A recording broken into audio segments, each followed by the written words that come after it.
नमस्कार मित्रांनो, आजची जी घटना आपण ऐकणार आहोत ती पूर्णपणे काल्पनिक आहे. मात्र या कथेमध्ये असे अनेक प्रसंग आहेत जे आपल्याला विचार करायला भाग पाडतात. एका चुकीच्या निर्णयामुळे एखाद्या व्यक्तीचं संपूर्ण आयुष्य कसं उद्ध्वस्त होऊ शकतं याची ही कहाणी आहे. त्यामुळे हा व्हिडिओ शेवटपर्यंत नक्की पहा. आजच्या आपल्या कथेची सुरुवात होते अहिल्यानगर जिल्ह्यातील शिवपूर नावाच्या एका छोट्याशा गावातून. या गावात शंकर जाधव नावाचा शेतकरी आपल्या कुटुंबासह राहत होता. शंकर जाधव यांना 3 मुली आणि एकुलता एक मुलगा होता. त्या मुलाचं नाव होतं रोहित. घरात 3 बहिणींचा एकुलता एक भाऊ असल्यामुळे रोहितवर सगळ्यांचा जीव होता. आई वडील त्याला कधीच कोणत्याही गोष्टीसाठी नाही म्हणत नसतं. बहिणींच्या प्रत्येक छोट्या मोठ्या कामासाठी रोहित पुढे असायचा आणि बहिणीही त्याच्यावर तितकंच प्रेम करायच्या. रोहित अभ्यासातही खूप हुशार होता. गावात 12वी पूर्ण केल्यानंतर त्याने BScचं शिक्षण सुरू केलं होतं. शिक्षणासाठी तो शहरात आपल्या काकांकडे राहत होता. काका शिवाजीनगर परिसरात राहत असल्यामुळे कॉलेजही जवळ होतं. आठवडाभर तो शिक्षणात व्यस्त असायचा आणि शनिवार रविवारी किंवा सुट्टी मिळाली की गावाकडे यायचा. गावाकडे आला की त्याचा पूर्ण दिवस मित्रांसोबत, बहिणींसोबत आणि शेतात फिरण्यात जायचा. त्याला गावाची माती, शेतातील हवा आणि घरच्यांसोबत घालवलेला वेळ खूप आवडायचा. त्यामुळे सुट्टी मिळाली की तो कोणताही विचार न करता गावाकडे निघायचा. असाच एक दिवस होता. उन्हाळ्याची सुट्टी सुरू होती. दुपारचं ऊन कमी झाल्यावर रोहित गावाबाहेर फेरफटका मारण्यासाठी निघाला. शेताच्या बांधावरून चालत असताना त्याची नजर समोरून येणाऱ्या एका मुलीकडे गेली. त्या मुलीचं नाव होतं पूजा. तीही त्याच गावात राहत होती. दोघांनी एकमेकांना आधी अनेकदा पाहिलं होतं, पण कधी बोलणं झालं नव्हतं. त्या दिवशी मात्र दोघांनी एकमेकांकडे पाहून हलकसं हसत अभिवादन केलं. एवढीच ती भेट होती, पण त्या एका क्षणाने दोघांच्याही मनात एक वेगळीच उत्सुकता निर्माण झाली. त्यानंतर काही दिवसांनी पुन्हा गावातील मंदिराजवळ त्यांची भेट झाली. यावेळी रोहितनेच बोलण्याची सुरुवात केली. "कशी आहेस?" पूजा हसत म्हणाली, "छान आहे. तू कधी आलास गावाकडे?" "कालच आलो." असं म्हणत दोघांमध्ये साधंसं बोलणं सुरू झालं. सुरुवातीला काही मिनिटांचं बोलणं होतं. मग रोज भेट झाली की 2 शब्द बोलले जायचे. हळूहळू ती ओळख मैत्रीत बदलली. एके दिवशी रोहितने तिला आपला मोबाईल नंबर दिला आणि म्हणाला, "वेळ मिळाला तर फोन कर." पूजाने काही उत्तर दिलं नाही. ती फक्त हसली आणि निघून गेली. त्या रात्री जवळपास 9च्या सुमारास रोहित अभ्यास करत बसला होता. अचानक त्याचा फोन वाजला. अनोळखी नंबर होता. त्याने कॉल उचलला. "हॅलो?" समोरून हलक्या आवाजात उत्तर आलं, "मी पूजा बोलते." रोहितच्या चेहऱ्यावर नकळत हसू आलं. त्या दिवसापासून दोघांमध्ये फोनवर बोलणं सुरू झालं. सुरुवातीला अभ्यास, घर, भविष्य, गावातील गप्पा एवढ्यापुरतंच संभाषण असायचं. पण दिवसागणिक त्या गप्पांचा वेळ वाढत गेला.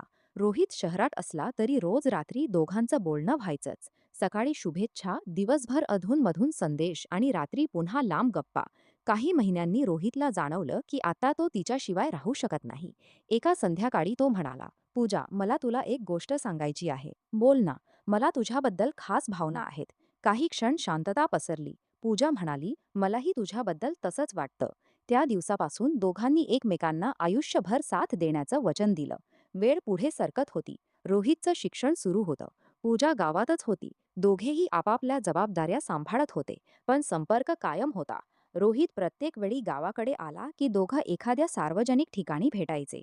गावातील मंदिर, तलावाजवळची बाग किंवा एखादं शांत ठिकाण. तिथे बसून ते भविष्याची स्वप्न रंगवायचे. शिक्षण पूर्ण झालं की आपण घरच्यांशी बोलू. सगळं व्यवस्थित होईल. आपण एकत्र राहू. अशा अनेक आशा त्यांच्या मनात होत्या. पण नियतीने काहीतरी वेगळंच ठरवलं होतं. एक दिवस पूजाच्या घरच्यांना तिच्या आणि रोहितच्या मैत्रीबद्दल माहिती मिळाली. घरात मोठा वाद झाला. तिला रोहितशी संपर्क तोडण्यास सांगण्यात आलं. रोहितने ही परिस्थिती समजून घेतली. त्याने पूजाला एकच सांगितलं, "तुझ्या घरच्यांचा आदर कर. योग्य वेळ आली तर आपण पुन्हा बोलू." मात्र काही महिन्यांतच पूजाचं लग्न दुसऱ्या गावातील अमोल नावाच्या तरुणासोबत ठरलं. हे ऐकून रोहित पूर्णपणे खचला. लग्नाच्या दिवशी तो गावातही नव्हता. स्वतःला सावरण्यासाठी तो पुन्हा शहरात गेला आणि अभ्यासात मन रमवण्याचा प्रयत्न करू लागला. महिने उलटले. एक रात्री अचानक त्याच्या मोबाईलवर पुन्हा अनोळखी नंबरवरून कॉल आला. "हॅलो?" समोरून आवाज आला. "रोहित, मी पूजा." रोहित काही क्षण काहीच बोलला नाही. पूजा म्हणाली, "मला फक्त एवढंच सांगायचं होतं. आयुष्य बदललं आहे, पण काही आठवणी अजूनही तशाच आहेत." रोहित शांतपणे म्हणाला, "आता तू तुझ्या आयुष्यात आनंदी राहा. भूतकाळ परत आणता येत नाही." त्या दिवसानंतरही अधूनमधून दोघांचं बोलणं व्हायचं. मात्र रोहित प्रत्येक वेळी अंतर ठेवण्याचा प्रयत्न करत होता. अखेर मार्च महिन्यातील एका संध्याकाळी पुन्हा एक फोन आला. यावेळी पूजाचा आवाज थोडा घाबरलेला वाटत होता. ती म्हणाली, "रोहित, मला तुझी एकदा भेटायचं आहे. खूप महत्वाचं आहे." रोहित म्हणाला, "हे योग्य नाही." पण ती पुन्हा म्हणाली, "फक्त शेवटची एक भेट. त्यानंतर मी कधीच तुला त्रास देणार नाही." रोहित विचारात पडला. त्याच्या मनात सतत एकच प्रश्न होता, जावं की जाऊ नये? याच प्रश्नाचं उत्तर त्याच्या आयुष्याला अशा वळणावर घेऊन जाणार होतं, ज्याची कल्पना त्याने स्वप्नातही केली नव्हती. नमस्कार मित्रांनो, मागील भागात आपण पाहिलं की रोहित आणि पूजा अनेक वर्षांपासून एकमेकांच्या संपर्कात होते. परिस्थिती बदलली, पूजाचं लग्न झालं, तरी काही काळ अधूनमधून त्यांचं बोलणं सुरूच राहिलं. अखेर एका रात्री पूजाने रोहितला एकदा भेटण्याची विनंती केली. रोहितच्या मनात अनेक शंका होत्या, पण जुन्या आठवणींमुळे आणि तिचा आवाज चिंताग्रस्त वाटत असल्यामुळे त्याने तिची भेट घेण्याचा निर्णय घेतला. दुसऱ्या दिवशी संध्याकाळी रोहित शहरातून गावाकडे निघाला. रस्ताभर त्याच्या मनात विचारांचं वादळ सुरू होतं. मी हा निर्णय योग्य घेतोय का? ही भेट खरंच शेवटची असेल का? इतक्या दिवसांनी ती अचानक मला का बोलावत आहे? प्रत्येक प्रश्नाचं उत्तर त्याला भेटीनंतरच मिळणार होतं. गावात पोहोचल्यावर त्याने आपल्या जिवलग मित्र विकासला फोन केला. विकासला त्याने सर्व काही सांगितलं नाही, पण एवढंच म्हणाला की एका महत्वाच्या कामासाठी त्याला शेजारच्या गावात जायचं आहे. सायंकाळचं ऊन मावळत होतं. रस्त्यावर वाहनांची गर्दी कमी झाली होती. जवळपास तासाभराने ते जयनगरच्या हद्दीत पोहोचले. गावाच्या बाहेरच्या रस्त्यावर विकासने गाडी थांबवली.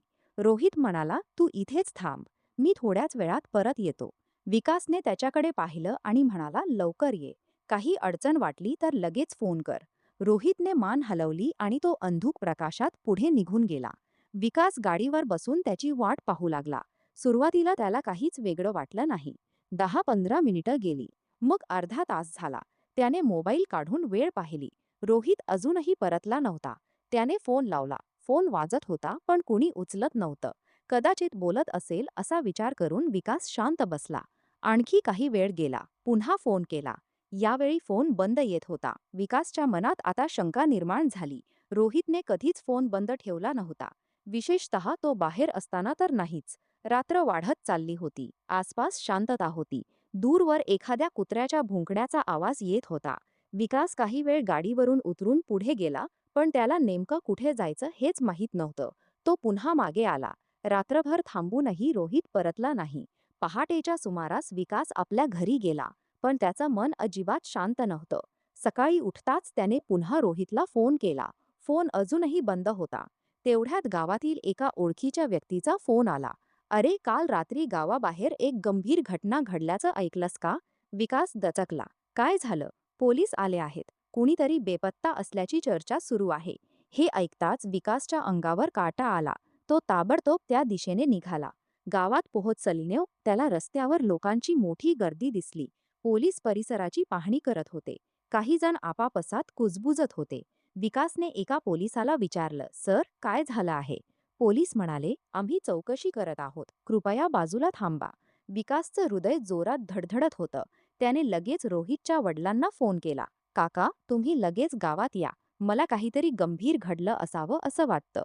काही वेळातच शंकर जाधव आणि कुटुंबातील इतर सदस्य तिथे आले. त्यांच्या चेहऱ्यावर भीती स्पष्ट दिसत होती.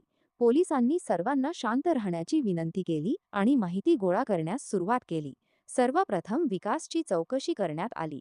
त्याने काल संध्याकाळपासून घडलेला प्रत्येक प्रसंग शांतपणे सांगितला. तो म्हणाला, "रोहित एका व्यक्तीला भेटण्यासाठी गेला होता. मी त्याला सोडायला आलो होतो. तो परतलाच नाही." पोलिसांनी विचारलं, "कोणाला भेटायला गेला होता?" विकास काही क्षण शांत राहिला. मग त्याने उत्तर दिलं, "पूजा." हे नाव ऐकताच तपासाची दिशा बदलू लागली. पोलिसांनी लगेच पूजाशी संपर्क साधण्याचा प्रयत्न केला, मात्र तिचा फोनही बंद होता. त्यानंतर त्यांनी तिच्या घरी जाऊन चौकशी केली.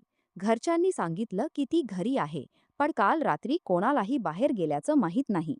पोलिसांनी कोणताही निष्कर्ष न काढता सर्वांच्या जबाबांची नोंद केली. आता प्रत्येकाला एकच प्रश्न पडला होता, रोहित नेमका कुठे गेला? तो स्वतःहून गायब झाला होता की त्याच्यासोबत काहीतरी अनपेक्षित घडलं होतं? या प्रश्नांची उत्तरं शोधण्यासाठी पोलिसांनी मोबाईल कॉल रेकॉर्ड, सीसीटीव्ही आणि इतर पुरावे तपासण्यास सुरुवात केली. आणि तपासात हळूहळू अशी काही माहिती समोर येऊ लागली, ज्यामुळे संपूर्ण प्रकरण दुपारपर्यंत पोलिसांनी उपलब्ध असलेले सर्व प्राथमिक पुरावे गोळा केले होते. रोहितचा मोबाईल शेवटचा कोणत्या ठिकाणी सक्रिय होता, त्याच्या हालचाली काय होत्या आणि त्याने शेवटचं कोणाशी बोलणं केलं होतं याची माहिती तपासली जाऊ लागली. तपास अधिकारी विजय देशमुख यांनी संपूर्ण पथकाला स्पष्ट सूचना दिल्या. कोणताही निष्कर्ष काढायचा नाही. प्रत्येक पुरावा तपासा. प्रत्येक व्यक्तीचा जबाब घ्या. दरम्यान रोहितच्या कुटुंबियांची अवस्था अत्यंत सतत रडत होती. तीनही बहिणींचा एकुलता एक भाऊ अचानक बेपत्ता झाल्यामुळे संपूर्ण घरावर दुःखाचं सावट पसरलं होतं. दुसऱ्या बाजूला पोलिसांनी पूजालाही चौकशीसाठी बोलावलं. सुरुवातीला तिने सांगितलं की अनेक महिन्यांपासून तिचा रोहितशी कोणताही संपर्क नव्हता. पण पोलिसांकडे मोबाईल कॉल रेकॉर्ड होते. त्यामध्ये दोघांमध्ये काही दिवसांपूर्वी संवाद झाल्याचं स्पष्ट दिसत होतं. तपास अधिकाऱ्यांनी तिला शांतपणे विचारलं, तुम्ही सत्य सांगितलं तर? काही वेळ शांत राहिल्यानंतर पूजाने कबूल केलं की तिने रोहितशी फोनवर बोलणं केलं होतं. पण त्यानंतर काय झालं याबद्दल तिला माहिती नसल्याचं ती सांगत राहिली. पोलिसांना तिच्या उत्तरांमध्ये अनेक विसंगती जाणवत होत्या. त्याचवेळी दुसरं पथक आसपासच्या परिसरातील सीसीटीव्ही फुटेज तपासत होतं. एका कॅमेऱ्यात रोहित आणि त्याचा मित्र विकास मोटारसायकलवर जाताना दिसले.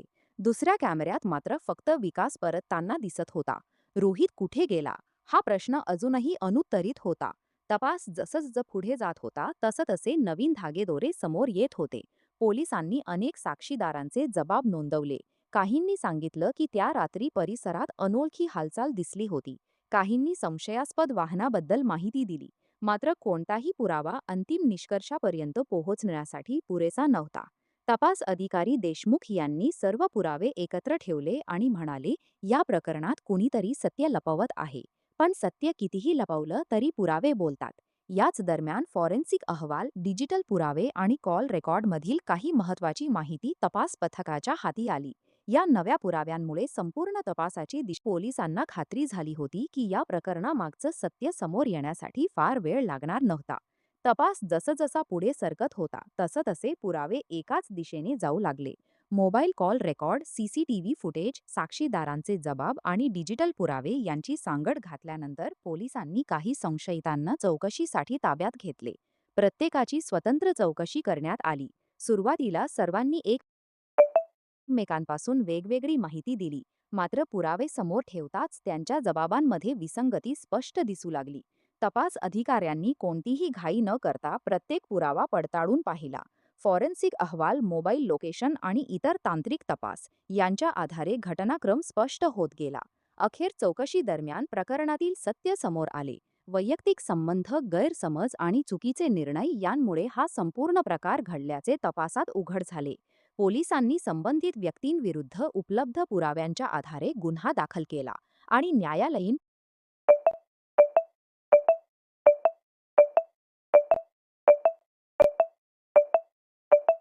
प्रक्रिया सुरू करण्यात आली.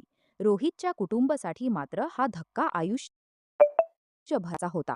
आई वडील, तीन बहिणी आणि जवळचे मित्र या सर्वांसाठी त्याची आठवण कायमची जिवंत राहिली. तपास अधिकारी पत्रकार परिषदेत म्हणाले, कोणतीही व्यक्ती कायद्यापेक्षा मोठी नसते. वैयक्तिक वाद किंवा भावनिक निर्णय हिंसा किंवा गुन्ह्याचं समर्थन करू शकत नाहीत. अशा परिस्थितीत कायदेशीर मार्ग आणि संवाद हाच योग्य पर्याय आहे. काही महिन्यांनंतर या प्रकरणाचा खटला न्यायालयात सुरू झाला. न्यायालयाने पुरावे, साक्षीदारांचे जबाब आणि तपास यांचा सविस्तर विचार करून कायद्यानुसार निर्णय दिला. ही घटना गावासाठीही मोठा धडा ठरली. अनेकांनी आपल्या मुलांशी संवाद वाढवला. भावनिक प्रश्न हिंसेऐवजी समजुतीने सोडवण्याचा प्रयत्न केला आणि अशा चुका पुन्हा होऊ नयेत यासाठी जागरूकता निर्माण झाली. मित्रांनो, कोणतंही नातं विश्वास, प्रामाणिकपणा आणि योग्य निर्णयांवर टिकतं. खोटेपणा, गैरसमज किंवा राग यांच्या आधारे घेतलेले निर्णय अनेकांचं आयुष्य उद्ध्वस्त करू शकतात. म्हणून कोणतीही अडचण आली तर संवाद, कुटुंबाची मदत आणि कायदेशीर मार्ग निवडा.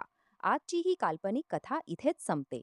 अशाच रहस्यमय आणि विचार करायला लावणाऱ्या कथा पाहण्यासाठी चॅनलला सबस्क्राईब करा. व्हिडिओ आवडला असेल तर लाईक करा आणि तुमचं मत कमेंटमध्ये नक्की सांगा.